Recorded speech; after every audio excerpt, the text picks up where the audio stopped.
చేస్తారు కదా వాళ్ళు, అలాగే తగినటువంటి సూచనలు ఇస్తారు కదా. అంటే ఒక 10,000 నుంచి 25,000 రూపాయలు ప్రైవేట్ హాస్పిటల్ అయ్యే ఖర్చు ఒక పేదవాడికి 1000కే అయిపోయింది అనుకోండి, మిగతాది ఆ పేదవాడికి మిగిలినట్టే కదా. ఈ డబ్బులు మనం ఇచ్చే సంపదే కదా వాళ్ళకి. అంతే కదా.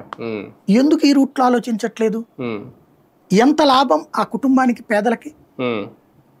రోజుకి 3,000 మంది లెక్కన వేసుకుంటారు, 2,000 వేసుకోండి రోజుకి, 17 రోజులు 3,44,000 మంది, 3,40,000 మంది, అంతమందికి ఉపయోగపడుతుంది కదా. ఏడాదికి ఎంతమందికి అవుతున్నట్టు అక్కడ? వైద్యం అనేటటువంటిది ఒక ప్రభుత్వ కనీస ప్రాథమిక బాధ్యత. దాని నుంచి తప్పుకున్నాం ఎప్పుడు. దాన్ని మళ్ళీ దారిలోకి తెచ్చాడు రాజశేఖర రెడ్డి, ఫీజు రియంబర్స్మెంట్, అదే ఆరోగ్యశ్రీ ద్వారా మళ్ళీ వైద్యం ప్రభుత్వ బాధ్యతను తీసుకున్నాడు. ఇప్పుడు అది తీసుకెళ్ళాం, ఏదో కార్డు అంటున్నాం, రేపు పొద్దున్న అని తెలియదు అది భవిష్యత్తు. ఈలోపు ఇది నీ చేతిలో ఉన్న వసతి కదా.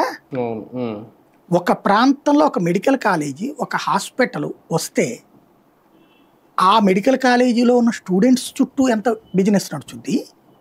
మీకు విజయవాడలో నక్కల రోడ్డు ఉంది కదా, డాక్టర్లు ఉంటారు, అక్కడ ఎంతమంది బతుకుతున్నారు పక్కన పెట్టండి.